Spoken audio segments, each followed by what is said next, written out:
क्यों निकाला फिर? सर गल ही नहीं मानता, जेड़ी गल आखी है वो गल नहीं मानता। तमीज देखी है करदा। अस्सलाम वालेकुम नाजरीन, मैं हूं नौमान हैदर और आप देख रहे हैं मेरा यूट्यूब चैनल नौमान हैदर।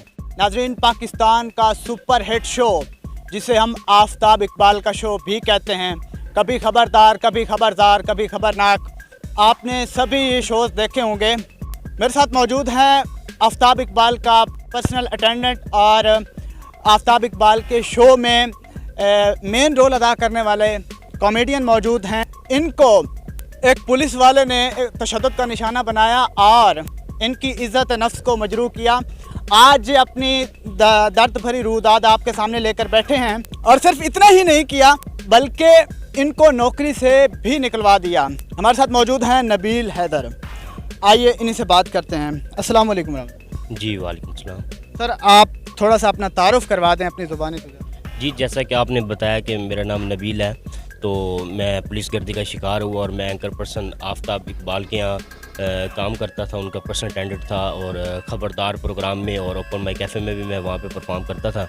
तो वहाँ से मैंने थोड़ी देर के लिए रुखसत ली और मैं अपने दोस्तों के यहाँ मिलने के लिए आ रहा था। यानी शो के टाइम से आपने रुखसत ली? शो टाइम जब शो की जो रिकॉर्डिंग है जब वो हो गई थी, ठीक है, शो रिकॉर्डिंग जो है वो ऑफ हो चुकी थी शो की, तो उसके बाद अपने काम के बाद मैं ठोकर गया अपने दोस्तों को मिलने के लिए। तो वहाँ मेरी जेब कटी। अपने तहफ़्फ़ुज़ के लिए मैंने पंजाब पुलिस को बुलाया, जो कि बदकिस्मती से जिनको मैंने तहफ़्फ़ुज़ के लिए बुलाया वही मेरी जान के दुश्मन बन गए और मैं पुलिस गर्दी का बुरी तरह से शिकार हो गया। ये मामला कैसे है? आपका कोई उनके साथ कोई मसला था?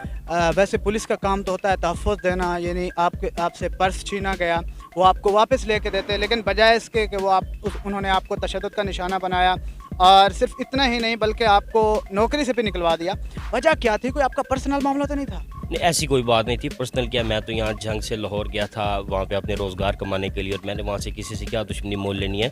मसला असल में सिर्फ इतना था कि ये जो तमाम तर मामलात इस तरह के हो रहे हैं ये उनकी सरपरस्ती में हो रहे हैं, यानी पुलिस की सरपरस्ती में हो रहे हैं? जी बिल्कुल, तमाम तर इस तरह के जितने भी गलत मामलात हैं ये उनकी सरपरस्ती में हो रहे हैं। वहाँ से ये भत्ता वसूल करते हैं, ये वहाँ से अपना कमीशन वसूल करते हैं और अगर इनको कोई कॉल करे तो फिर ये उसके साथ पर्सनल होते हैं, उसके साथ पर्सनल हो जाते हैं, यानी उनका जो है मामला जो है वो ज़ाहिर ना हो। उनकी जेब ठंडी हो रही होती है, उनकी बात बिगड़ रही होती है, उनकी शिकायत जा रही होती है। फिर वो तशद्दुद का निशाना जो बनाया वो किस तरह, वो सारा मामला बताया? तशद्दुद का निशाना इसलिए बनाया कि मैंने अपनी गुफ्तगू का आगाज़ सुन्नत रसूल सल्लल्लाहु अलैहि वसल्लम से किया, मैंने अपनी गुफ्तगू का आगाज़ सलाम से किया और मेरा दिल मुतमईन है। मुझे उसके बदले मारा गया, पीटा गया, तशद्दुद का निशाना बनाया गया, वो मेरे साथ पर्सनल होता गया, स्टेप बाय स्टेप इतना पर्सनल हो गया कि जैसे हमारी कोई ख़ानदानी दुश्मनी है। मुझे इससे कोई गर्ज नहीं है। क्यों? मेरा दिल मुतमईन है कि मैंने अपनी गुफ्तगू का आगाज़ सुन्नत से किया तो मुझे इसका सिला मिलेगा। एक दिन नहीं, 2 दिन बाद, 2 दिन नहीं तो 4 दिन बाद मिलेगा, लेकिन इंशाल्लाह मिलेगा और उसको इस चीज़ की सज़ा मिलेगी। वो उनका नाम तो बता। थाना नवाब टाउन से ASI वकास अहमद था। ASI वकास अहमद जी, ट्रेनी ASI था वकास अहमद, जो कि आया थाना नवाब टाउन से पुलिस मोबाइल पे आया। वहाँ पे खड़े होकर उसने मेरी सारी बात सुनी, सुनने के बाद अनसुनी और सुनी अनसुनी करके वो जाने लगा। जब जाने लगा तो मैंने कहा चला ठीक है जी, अल्लाह मालिक है। उसने जनाब क्या किया, वायरलेस मेरे मुंह पे दे मारी, मेरा मोबाइल ले लिया, मुझे मारा, पीटा, गाली गलोच की। पुलिस मोबाइल में बिठा के थाना नवाब टाउन लेके गया, वहाँ पे मुझे इसने हरासा किया, मेरा मोबाइल इसने अपने पास रखा, 751 मेरे पे लगाई। मेरे दोस्त आए, मुझे वहाँ पे अदालत में पेश करने के लिए 20,000 रुपये इसने रिश्वत वसूल की। ये समानतर मामला मेरे साथ उसने किस लिए किए गए? क्या मैं टैक्स नहीं देता? क्या मैं आम शहरी नहीं हूँ? क्या वो तमाम तर हकूक़ मेरे पे लागू नहीं होते जिन? अच्छा, फिर आपको जो नौकरी से निकाल देने का मामला है वो कैसे पेश आया? पहले तो उसको यकीन ही नहीं ना आया कि मैं इतने बड़े एंकर का पर्सनल अटेंडेंट हूँ।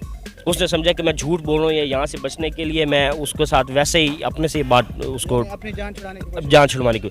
जब उसने तस्वीरें देखी, मटेरियल देखा और पूछगछ की सारी बात, फिर उसको थोड़ा सा हुआ कि यार ये तो मैं गलत कर बैठा हूँ।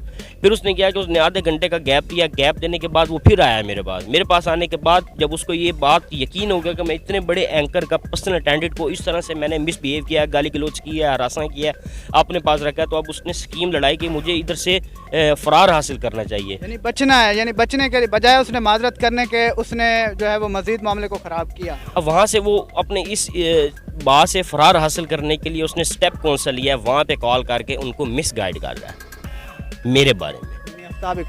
आफ्ताब इकबाल को डायरेक्ट नहीं, वहाँ के स्टाफ को वहाँ के स्टाफ को मेरे बारे में, अब ड्यूरिंग कॉल मैं बोल पड़ा, जब मैं ड्यूरिंग कॉल बोल पड़ा कि मैं बेकसूर हूँ, मैं कंप्लेनेंट हूँ, डाटा चेक कर लें, मैंने 15 पे कॉल किया, मैं कंप्लेनेंट हूँ, तो उसका मुझे रिजल्ट क्या मिला है, उस बंदे ने कॉल काट दी है। कॉल काटने के बाद बुरी तरह से मुझे डंडों के साथ तशद्दुद का निशाना बनाकर मेरी जेब से पर्स निकाल कर, ID कार्ड निकाल कर 751 मुझ पर लगा के मुझे हवालात में लॉकअप कर दिया गया।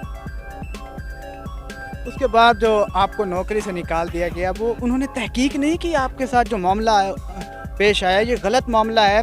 आफ्ताब इकबाल साहब जो कि हमें बहुत सारे फ़लसफ़े देते हैं बैठ के, उन्हें तो चाहिए था कि वो तहकीक करते, इस मामले की तह तक जाते। हालांकि वो सियासियों को बहुत ज़्यादा लगा रहे होते हैं उनके बारे में, लेकिन इस मामले की उन्होंने कोई तहकीक नहीं की। देखें, उनके स्टाफ ने उनको मिसगाइड किया है। वो एक इदारे के सरबराह हैं और उनका स्टाफ है।